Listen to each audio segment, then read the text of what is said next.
Here's a question that's plagued physicists for centuries. What exactly is light? When we talked about this earlier, we came to the conclusion that light is a wave, which it is. Or at least, light behaves like a wave when you use it in certain experiments. So for most of the 19th century, it seemed like the question had been settled. Physicists agreed light is a wave. Then new discoveries made them start to question that. They started getting more and more clues that light could also behave like a particle, which led to the strange concept that light was both a particle and a wave. This kick-started the development of a little something you might have heard of called quantum mechanics.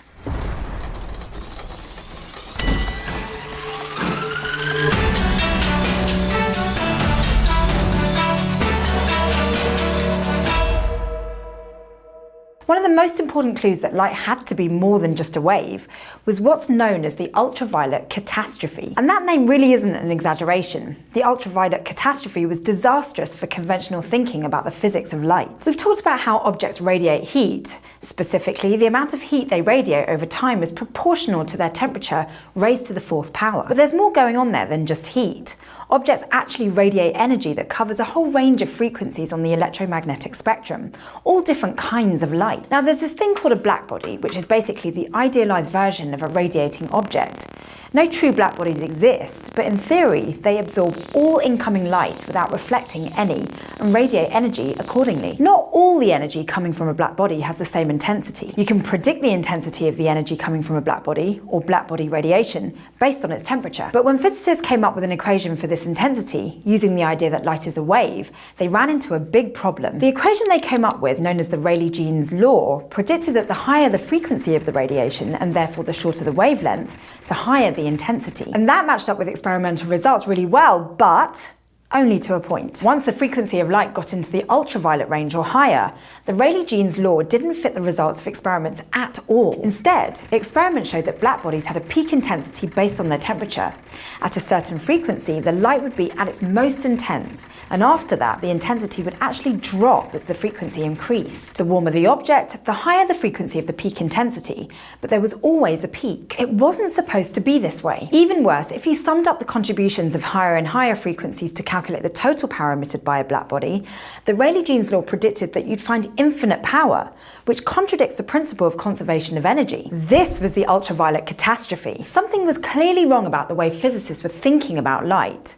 As far as they knew, intensity was only supposed to keep getting stronger as the frequency got higher. So what were they missing? The catastrophe was resolved using the equation derived by German physicist Max Planck, an equation that basically led to the entire field of quantum mechanics. The equation known as Planck's law was actually very simple, but the concept it was based on was very new. Planck's law says that electromagnetic energy takes the form of tiny discrete packets called quanta. In other words, at a certain point, you can't divide energy into anything smaller than these packets. And the energy of each quantum is equal to the frequency of the light times a very small number called Planck's constant, represented by the letter h. If you take Planck's law into account when you try to predict the intensity of blackbody radiation, you end up with an equation that predicts the experimental results perfectly, including those weird peak intensities. So the ultraviolet catastrophe was resolved. But now there was this whole new idea that had physicists rethinking everything.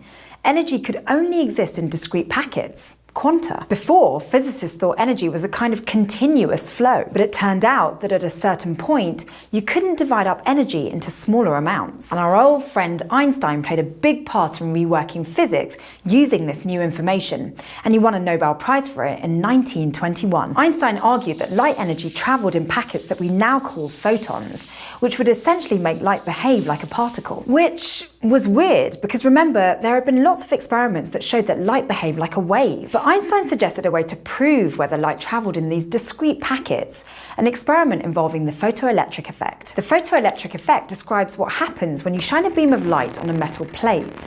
Electrons leave the plate and hit a nearby collector, creating a current. Einstein realized that by studying the way the electrons left the plate, physicists could learn a lot about the properties of light. Because both the wave theory and the particle theory of light predict that light knocks electrons out of the metal. But each theory has a different explanation of why this happens. happens, and different predictions when it comes to the details of the experiment. Wave theory says that when a light wave hits an electron, it exerts a force on the electron that ejects it from the metal. According to this theory, if you increase the intensity of the light, you increase the strength of the electric field hitting the electrons. So you eject more electrons, and these electrons have a higher speed and achieve a higher maximum kinetic energy, which is the kinetic energy of the fastest moving electrons leaving the plate. One important thing to note here is that according to wave theory, the frequency of the light shouldn't make a difference. Only the intensity matters. Particle theory, on the other hand, says that electrons get ejected from the metal when they're hit by individual photons. The photon transfers its energy to the electron, which pops out of the metal,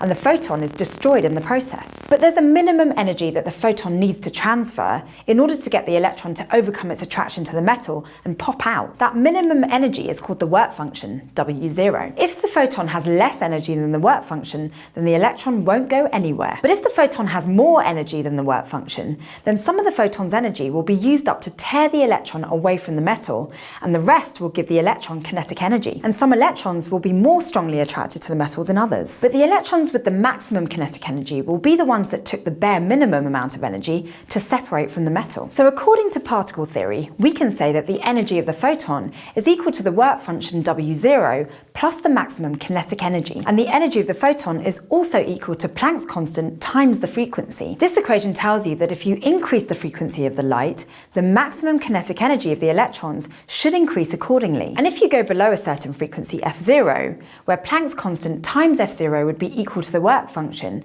then you're not going to eject any electrons at all. This means that increasing the intensity of the light increases the number of electrons ejected, but it doesn't affect their maximum kinetic energy. So if you want to know whether the wave theory or the particle theory is right, all you have to do is try a few simple tests. Is there a cutoff frequency below which electrons aren't ejected from the metal, no matter how long you wait? What happens when you raise the frequency higher? And when you increase the intensity of the light, does that affect the maximum kinetic energy of the ejected electrons? Turns out there is a cutoff frequency, and the higher the frequency is above the cutoff, the higher the maximum kinetic energy is of the electrons. And sure enough, increasing the intensity of the light only affects the number of electrons ejected. It doesn't change their maximum kinetic energy. The results of all these tests with the photoelectric effect match up with the predictions of the particle theory of light. So photons really exist. Light travels in discrete packets and behaves like a particle. But what about all those other experiments that showed light behaving like a wave? Well, the thing is, light can behave like both. In certain circumstances, it can behave like a particle. In others, it can behave like a wave. This is called the wave-particle duality. When it comes to the physics of the very small, your intuitive understanding of the world just doesn't apply. You can't describe things like light using the concepts you're used to that work on a larger scale. When you're trying to explain something totally outside the way you've directly experienced the world, you're going to run into some brain-bending physics. And the discovery of Planck's law, along with the idea that light energy traveled as discrete packets, turned into the foundation for the concepts and equations that we use to analyze the behavior of the very small. And the field of physics which studies how quanta behave is what we call quantum mechanics. Today you learned about the ultraviolet catastrophe and how it was resolved by Planck's law. We also talked about photons and how the photoelectric effect proves the particle nature of light. Finally, we discussed the wave-particle duality. Crash Course Physics is produced in association with PBS Digital Studios. You can head over to their channel to check out a playlist of the latest from amazing shows like PBS Spacetime, Physics Girl, and Braincraft. This episode of Crash Course was filmed in the Dr. Cheryl C. Kinney Crash Course studio with the help of these amazing people, and our equally amazing graphics team is Thought Cafe.